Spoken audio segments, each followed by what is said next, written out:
Sensationally silver, because you are. Welcome, everyone, to Sensationally Silver, A State of Mind, conversations with extraordinary, ordinary persons of age, people who are going to bring you information, inspiration, and validation. Join us.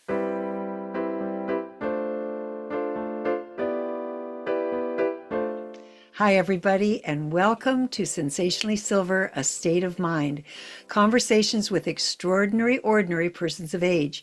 My guest today is Wayne Lehrer. He has written a book on conscious aging. I don't know what this is about, and I can't wait for him to tell me and to tell you, all of you as well. So, Wayne, welcome to Sensationally Silver. Thank you. It's great to be here. Appreciate it. Well, I'm glad you're my guest because I want to hear all about conscious aging. But first, I want to hear a little bit about you. Wayne, tell me your age. 73. Okay, 73, because everybody on this program has to be 60 or over, so you qualify. And tell me, what is the best thing about being the age you are right now? Oh gosh, that's a really good question. Um, I would say that I don't have to do all the stupid things I did when I was younger. Oh, now give more details. What does that mean? Well, I think one of the things, and not everybody gets there when they age, but lots of life experience, if it's been well digested, turns into wisdom. And if it hasn't, it turns into a lot of regret. And I had a lot of regret as a result of a bunch of things I did in my 40s and my 50s, and I've moved well beyond that now, and the wisdom now, it's a shortcut. It means I don't have to struggle, I don't have to suffer, because I've sort of learned my lesson, and I know that it's just showing up for life and being who you are and offering your gifts and a lifetime's worth of experience, and things seem to flow more freely and fluidly. Yeah, that is one of the gifts of aging. It's as though what you're calling mistakes or regrets, they get transformed into gifts, into our wisdom and what we can give others if they want to listen. If they're young, they may not. We didn't. They Right. probably won't. But at least we've got those miles on us and we've benefited from them. Yeah. Yeah. So what, Wayne, would you say is the hardest thing about being the age you are now? I don't really, there's nothing really hard about it at this point. I've just really moved into complete acceptance. I'm not particularly hit with a bunch of challenges at the moment. There have been times in the last, since, between 60 and 73, where there were some.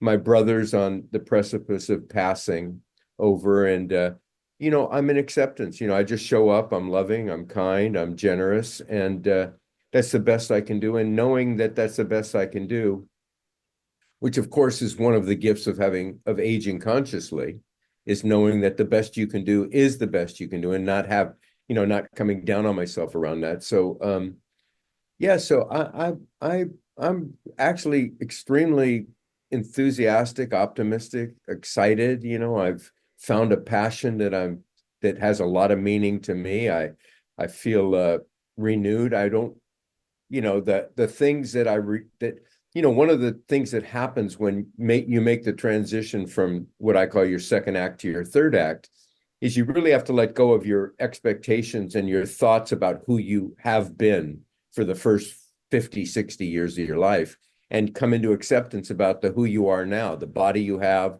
the way your brain functions now, the kinds of relationships you have, what really matters to you, where you put your attention and your energy.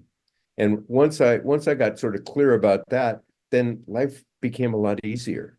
And Mm, so, there's, uh, yeah, I'd say it's not that hard. okay. Well, it sounds like we're leading into exactly what you've written about. Am I correct about that? Yeah, it's pretty much what sort of drove me to it. I hit 60, and all of a sudden I was confronted with all of these issues. I went into this sort of low-grade depression. And I went to a therapist who was a gerontological therapist. And, he was dealing with me as though depression was my issue, which I thought it kind of was.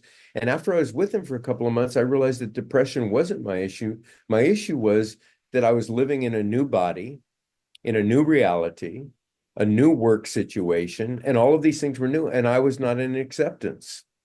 And I've come to identify that, and I didn't know that when I started writing the book. I've called that the third act identity crisis, which is, you've built this identity in the second act of achieving, acquiring, accumulating, competing, succeeding, plus all the role models that we aspire to are all second act role models, winning, celebrity, wealth, whatever it is, and all of a sudden you hit this place where you've been downsized out of your work, your children have left home and you're have an empty nest, your body doesn't do the same things it used to be, you have to give up. In my case, it was mountain running, or in other people's case, basketball, or whatever it is. And all of a sudden a lot of the things that you've identified with yourself with are gone.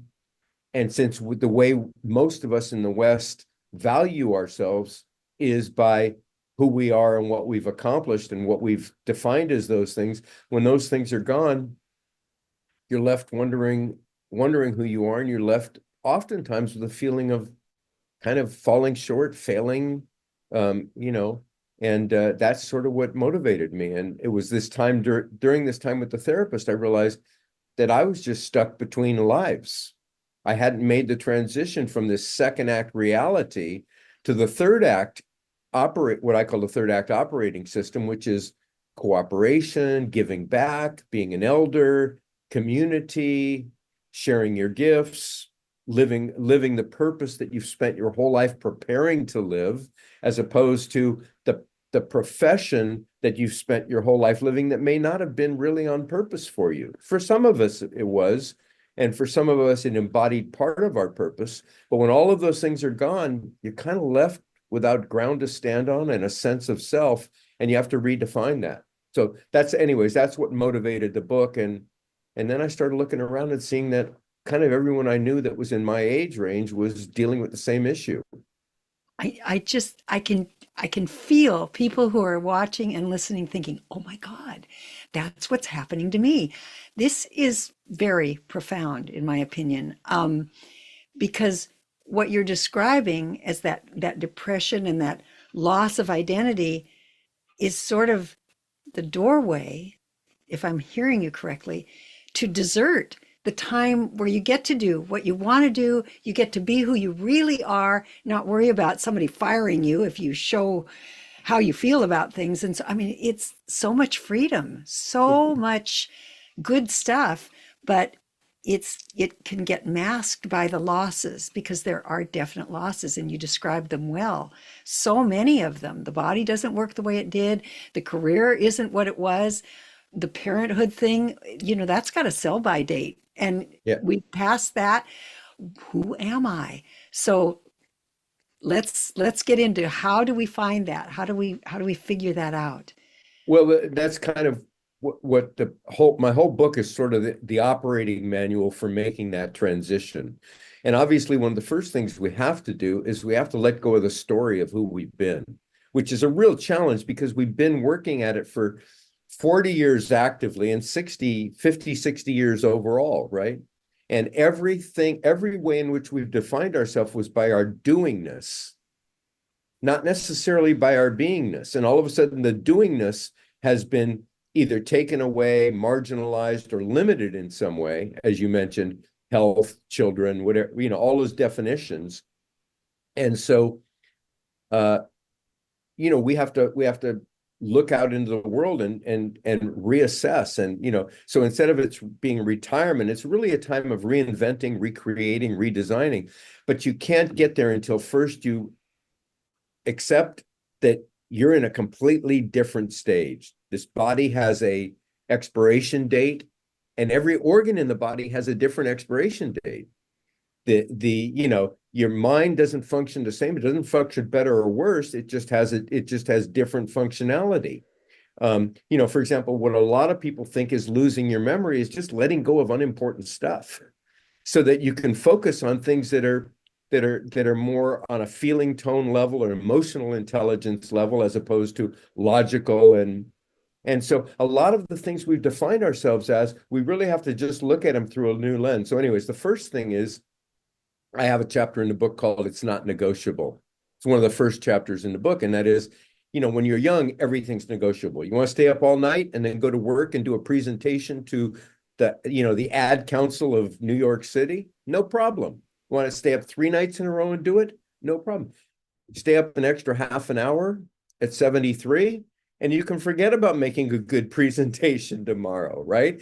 And those things are not negotiable anymore. So when you get to the place that you stop trying to negotiate and you come to acceptance about them, there's an incredible amount of freedom. But most people can't, because they're still judging themselves by their second act criteria and by the criteria of the world. How fast are you? How successful are you? How high do you jump?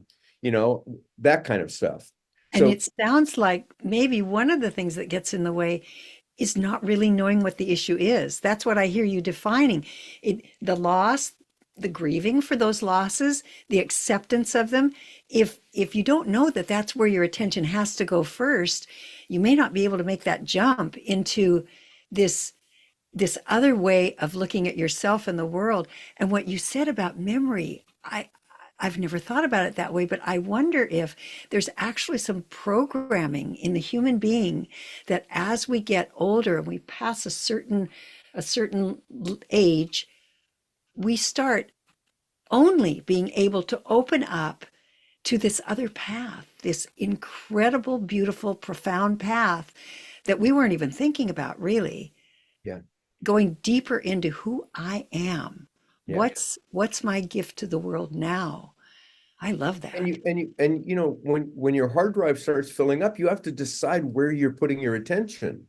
And so rather than see everything as a loss, it's an opportunity to just look at the world through a completely new lens. It's like Dorothy going into Oz. It's like all of a sudden you went from this black and white world to this color world. Most people think that going from the second act to the third act is going from a color world to a black and white world, which is crazy. In fact, my ability to feel and sense other people is greater. Not if I'm obsessed with myself anymore, but as I recognize that I've come here to make a contribution and I've spent my whole life preparing for it, like you've chosen to do this podcast, that came, I'm sure, out of a place of deep connection, saying, wait a second, I've got something uniquely mine to give back. I did this, this, and this in my life that made me a good, interest in other people, makes me a good presenter of certain information, whatever it is. And we begin to recognize ourselves. So the first thing is, as I said, is we stop negotiating. We have to let go of the story. And, a lot of people, when they start making this transition, their stories get really smaller and smaller. Their life becomes medical appointments, doctor's prognosis, and their grandchildren, and maybe sports or politics. And so their world started getting smaller. And so a lot of the concept of aging has got nothing to do with anything other than your world getting smaller. Because if you look at the definition of youth, it's the world expanding, right? I mean, literally, if you look at a little kid, the thing that makes them different than an older person is one person's turning inward and their world's getting smaller, and the other one's going, what's next? What do I want to do today? Oh my God, look at that, a blade of grass and an insect, And even the idea of what do you want to be when you grow up? I mean, that changes as we're 5 years old, 10 years old, coming out of high school, coming out of college, and it may change again and again. Right. And Yeah. as opposed to, oh my God, I've been doing what I wanted to do. Most people weren't doing what they want. They got railroaded into a profession because they had to earn, they had to get money for their family. They wanted to buy a house. They wanted, cars and toys and whatever it was. And so to get to the place where you actually can ask yourself, and I see most people our age saying, hey, I don't know what I want to do with my life, when I grow up at 60 or 70 years old. And I go, And it's pretty clear. I mean, one of the things I coach people one-on-one about this, about making this transition and saying, wait a second, if everything you've done in your life was ordained by a higher purpose, which was to get you to the place where you brought all your skills together, all your gifts together, all your natural predilections, the things in the world that speak to you, that matter to you, not everyone's here to be Mother Teresa or Oprah Winfrey. But everyone's here and they've prepared themselves for, I believe, a moment. It's what my first book was about, The Prodigy Within, which is discovering your life's purpose.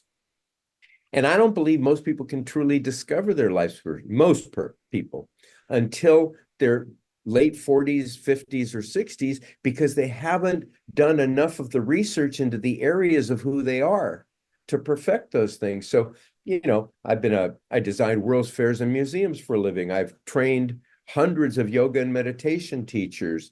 I was an inventor of superfoods. I've done so many. And how do all those pieces come together now that made me the perfect spokesperson for aging consciously? I didn't plan to do this consciously, but I hit a certain age and everyone in my world said, you should really write a book about aging.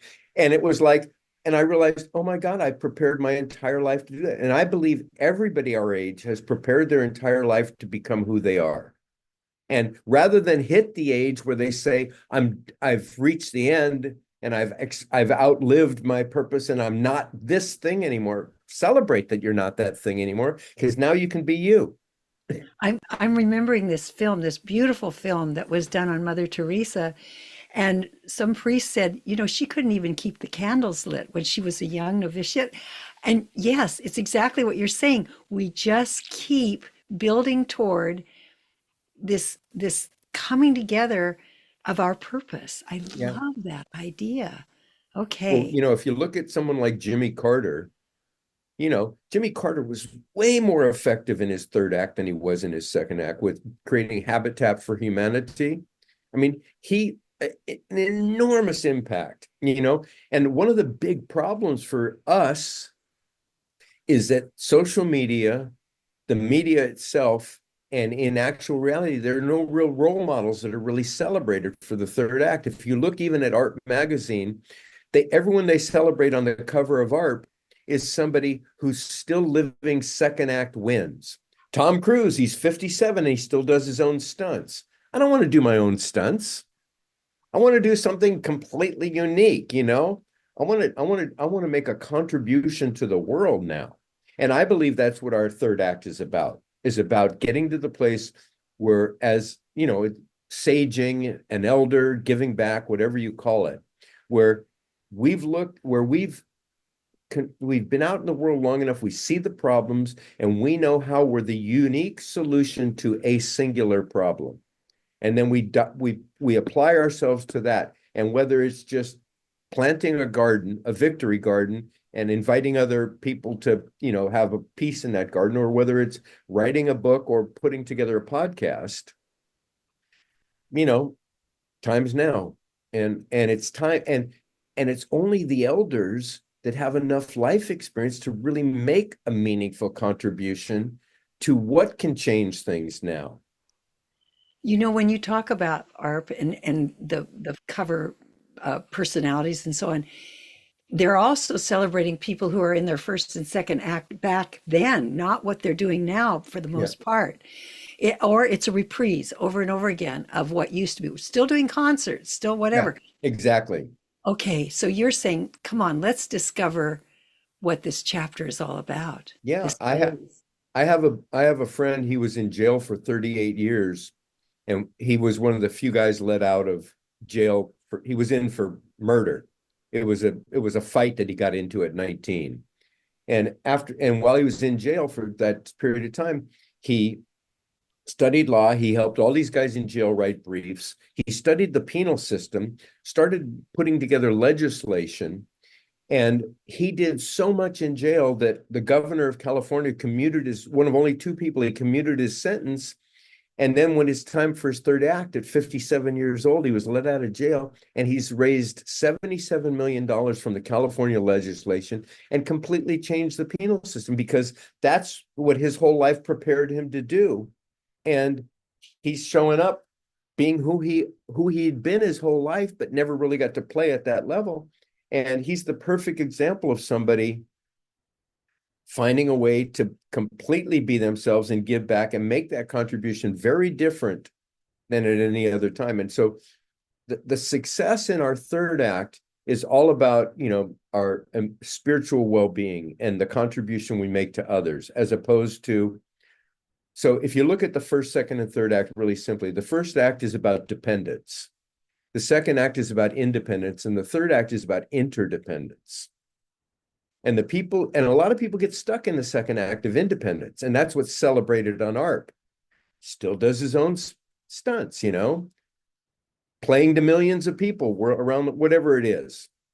And interdependence is what we all crave at this time, which is real connections, deeper sense of community, making a contribution, giving back, sharing our knowledge and wisdom with others, whether it's mentoring or volunteering or having created a product that can make a huge difference in others' lives.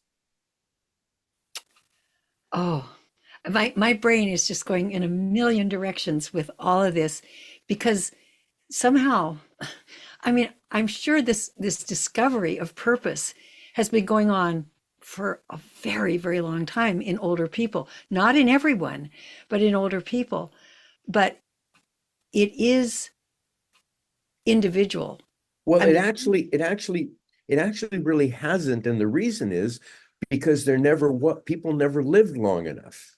oh, So what that happened is you reach 60, 65. The age I am now was dead when I was a kid, yeah, right? over, Let right? alone, I can, I still have most of my second act capabilities, let alone being younger than my 46-year-old son in spirit, you know? Mhm. So that's the first thing is we get an additional 20, 30, or 40 years that no one ever had before. So that's not a time to fade away and go to the Barco Lounger or just play golf all the time or go on cruises. It's saying, wait a second, we're not put here during this time for that. We've acquired all these skills that we worked on a whole lifetime. Now, the third act isn't about just acquiring more. It's about giving something back. So it actually hasn't happened till now, which is why, for example, a book like mine is so profound, I believe, which is like, we're ready finally to say, hey, I'm here to show up. My body still functions for most of us, at 60, 70, 80, 95%. My brain is functioning in entirely new ways. Emotionally, my emotional intelligence is the highest it's ever been. And spiritually, I feel connected. Those were not all things that I could say before. So now you've got 30 years to bring some real mastery to that and get to what Malcolm Gladwell calls a tipping point, where I get 10,000 hours, in my 30, 40 years to actually show mastery of whatever it is I came here and worked my whole life to develop. When I used to teach for adult ed and for the community college, I loved the older students because they were right there listening, so interested. The young people were all being pulled back and forth by hormones. I mean, they couldn't listen. They were just in the class to get whatever they needed to get to the next stage, exactly what you're talking about. It's all about moving on and doing all this stuff. But those older students were just so precious to me because they appreciated what they were learning, and you could see that they were applying Yeah, it all over the place in their own that's beautiful. experience, plugging it in. Yeah. And the other thing that's occurring to me as we talk is that sometimes people have had a career that they haven't enjoyed, or they haven't really hit a peak that they thought they should. And they look back on those previous years, those previous stages, that previous stage particularly, and think, my life's been a failure. Yeah, I didn't achieve what I should have achieved. right. And you're saying, no, no, no, no. You just need to garner what you've learned from that, Yes. because now there's this opening for you and you can walk through that door that's uniquely yours, right? And you just put your finger on one of the main motivational issues that comes up that helps us make that transition from the second to the third act, is the question that a lot of us ask ourselves: in our 50s, 60s, 70s was, have I created anything of value? And, yes, I did this, and I did this, but what about, and then all of a sudden we're looking at things through that lens and we go, oh, there's more value I'm still prepared to create now. And the world needs the value that we're ready to offer it. So we have a legacy that we can create now. It doesn't Yes. have to be related at all to it can be, but it doesn't have to be related to our past. Yeah. And I don't believe, and I believe it's the outgrowth of the past. I believe it's the amalgamation and the transformation of the past, but it's a unique offering. And that unique offering has to come from, first, recognizing who we are and what we've brought together. Second, looking out in the world. I don't know how familiar you are with King Arthur's and the search for the Holy Grail, and he sent Parsifal off, and Parsifal was the fool, which is basically what you are at 60 years old. You're like a child again. Like, what am I here to do? And he told, and basically the whole story was he went out to find what's called the Grail, the Holy Grail, which is known as the Cup of Destiny. And when you go to the Grail Castle, he was told, don't reach out for the cup, ask the question. And the question is, what ails thee, humanity? Or another way of saying is, how may I be of service? So the thing that really distinguishes it at 60, in that transition from the second to third act is, maybe I haven't created real value. How may I be of service? And in the asking of the question, all of those diverse aspects of ourselves start to come together in a really unique new way. And a path opens out in front of us. And I'm sure you've experienced, I call it following the breadcrumbs. You don't need to know exactly where it's taking you, but you need to know, oh, I'm interested in that. I'm curious about that. I want to go to that thing. And all of a sudden the pieces fall into place. So this book I wrote 10 years ago, I was invited to teach yoga and meditation at a weekend retreat. And in that weekend, I met the dean of the top gerontology school in the world. I met the president of AARP, and I met the top fitness person in our age group of all time. So the three of the top 5 people in the world of this field. I had no plans to write this book, but the universe knew that I would, and those 3 are now 3 of my best friends in the world. I see them regularly, talk to them all the time.